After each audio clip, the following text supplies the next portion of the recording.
Here we are with another YouTube video. Look at me, actually posting videos. Okay, so I wanted to talk about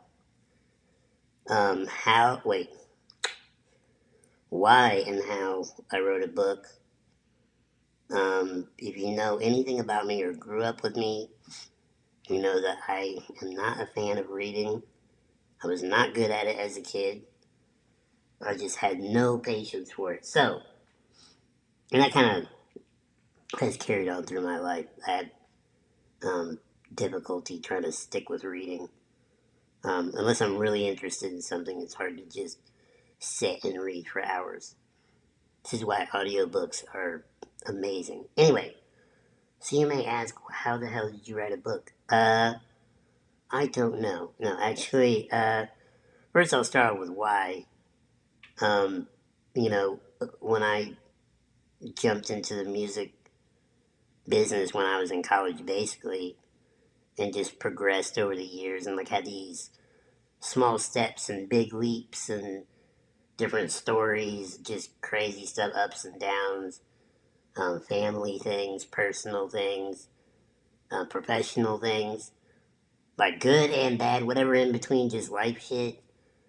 Um, a lot of people along the way that I've met and hung out with kept saying, "You gotta write a book. You gotta write a book." And I was like, "It sounds kind of cliche. It's cliche, isn't it? Cliche. It's cliche." And then about 2015, I think it was. I really don't even know what happened around then, but I think I was just going through some personal things. Maybe it was like I don't know what it was, but just something in me was like, well, maybe it's time. Maybe I can do this. The scariest part about it was how do I do it? Because writing, because y'all know me. If you follow me at all, if you know me, you know I like to talk, right? I'm a talker. I'm a storyteller. So that being said, I kind of approached it like a record. So producing a record for me is, I don't want to say easy, but I know there are like steps, and the steps aren't always the same. But well, the general steps are always the same, but the process depends on the person. But so basically, it was about me knowing me and how I work. I'm like, look, if I was talking to myself, I was basically saying, look, you can't sit and write for hours and hours and hours. This shit ain't gonna happen. If you're gonna write a book, it's gonna take forever, or at least a long time in your estimation, and you're just gonna have to stick with it. So even though I'm impatient, it's weird. I'm impatient, but I have self discipline. I don't even know the two. That it's really a is that a juxtaposition? I guess not. You can be self disciplined still and be a procrastinator. Anyway, maybe it just takes me longer to get things done. I don't know. It depends on what it is. That being said, I think I'm just process oriented. So I told myself, you know what? If I take the time once a week, this is what I did in 2015. Once a week, I would sit for. By the way, time didn't matter. I just knew that I would write. I think it was 2,500 words a week was my goal, and I said I'm going to write 2,500 words a week, and a lot of it I wrote in a Starbucks in my neighborhood. You know, that's the thing. Like if I was in LA, I'd be in there like going home writing a script. I'm making sure everybody's looking. Like, ooh, what do you do? Ooh, you're typing. You look important. So anyway, in Atlanta, you could be doing that too because there's a lot of TV and film industry here. Anyway, I would sit at my local Starbucks for, I don't know, it may have taken me a couple hours, hour and a half to, but I'm a fast typer. Think about that. For all y'all that are my age, not everybody can type. Think about how everybody can type now. It's just a thing. Everybody does it. It's wild, right? We had typing classes when I was in middle school.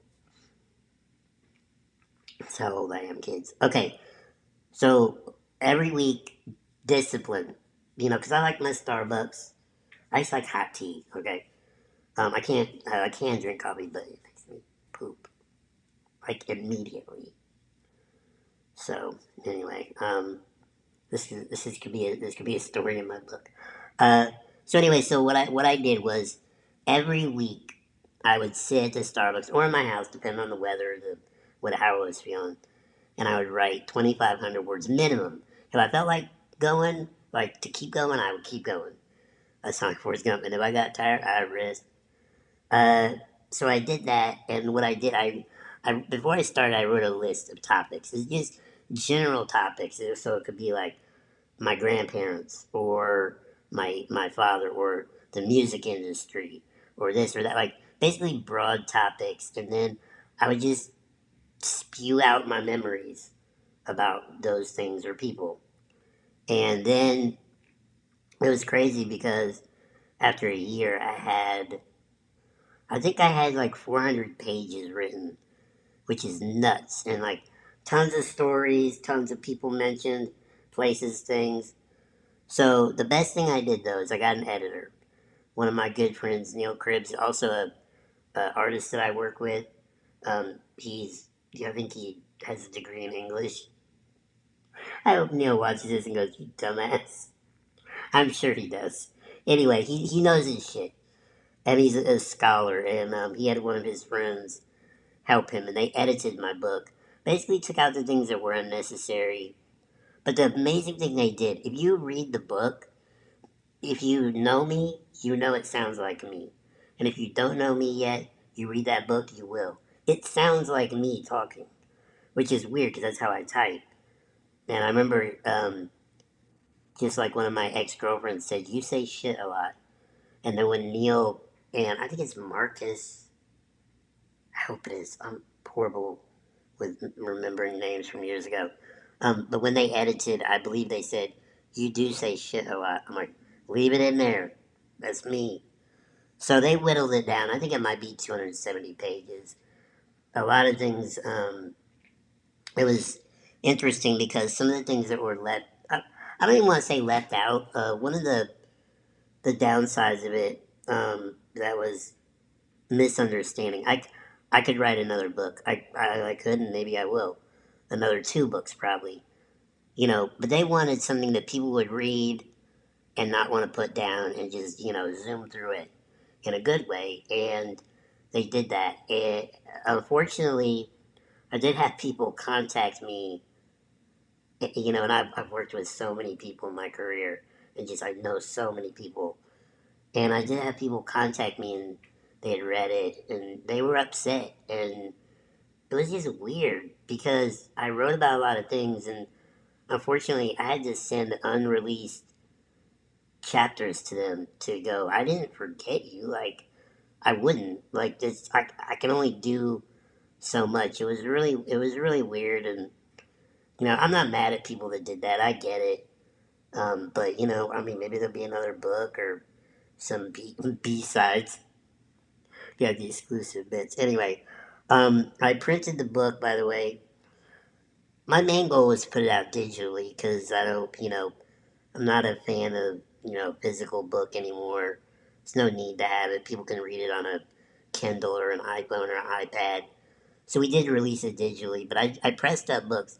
Now, I don't like to, I've been known to do it, but the older I get, the less I like to exaggerate. And, people know I sold out of books. So people, may think something like, "Oh, that's insane. You sold out." It's like, look, I didn't make any money off of that book. In fact, I probably lost some money. We printed we did a small run because I almost look at it like music business.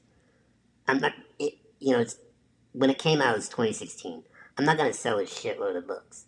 Not that many people know me. A lot of people know me, and I'm grateful for that. But I'm not gonna sell thousands and thousands of books.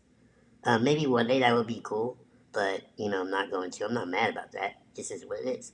So I pressed up enough that I thought if it sold out, I'd feel accomplished, and I get to say it sold out. Whether it's you know uh, 1,000 or 10,000 or 100,000. Like I just did it. I did it at the scale that I thought it would work, And the one thing I didn't want is a bunch of, it's like I remember friends of mine that released CDs when we were young, and they're like, yeah, I still have like 3 boxes of those. I'm like at least you should have given them away, like something, you know.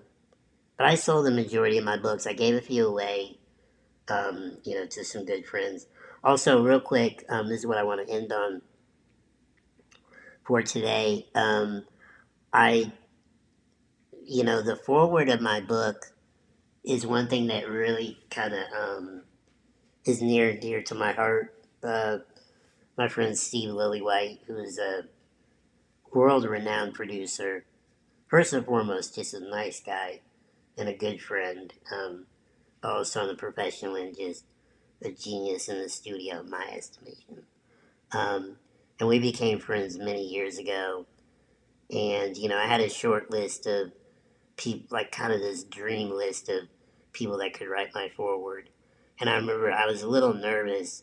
I don't like asking people for favors, especially when they're kind of like my mentor. I have yet to contact someone like Steve and say, "Hey, Steve, is there any? Do you need? Could you use my help on anything?" Because I don't. But it would be cool. Can you imagine that? Me assisting Steve on some production. That would be amazing. Anyway, I digress. Maybe one day we'll see. But yeah, I approached him and he was. I think he even was just like, of course, like I'll do. Hopefully, I'm not putting words in his mouth. But anyway, Steve, thank you for that. So it's really cool to be able to say forward by Steve Lillywhite. That's pretty badass. That's that 16-year-old me would have been losing his shit, like after I drink a coffee. Anyway, this has been fun. Um, Somebody wanted me to make videos talking about things in my book. Because I didn't do an audiobook, which is ironic, because I have done work on audiobooks. So people are like, why didn't you release an audiobook? I don't know why. Um, I don't know why. I really don't. I think I'd much rather just tell the story than read the book. You know what I mean? Maybe that makes sense. Anyway, I might post this video on Instagram too. Why not, right? Anyway, thanks everybody. If you all don't already follow me on all the social media platforms, Simon Illa, SIMONILLA, and also join the community app. If you would, that would be awesome. You can text me at 404 737 1662. How many of you will remember a number now? We should let technology remember shit for us, right? Okay. That was fun. Thanks for watching. Subscribe to my channel, would you? Bye.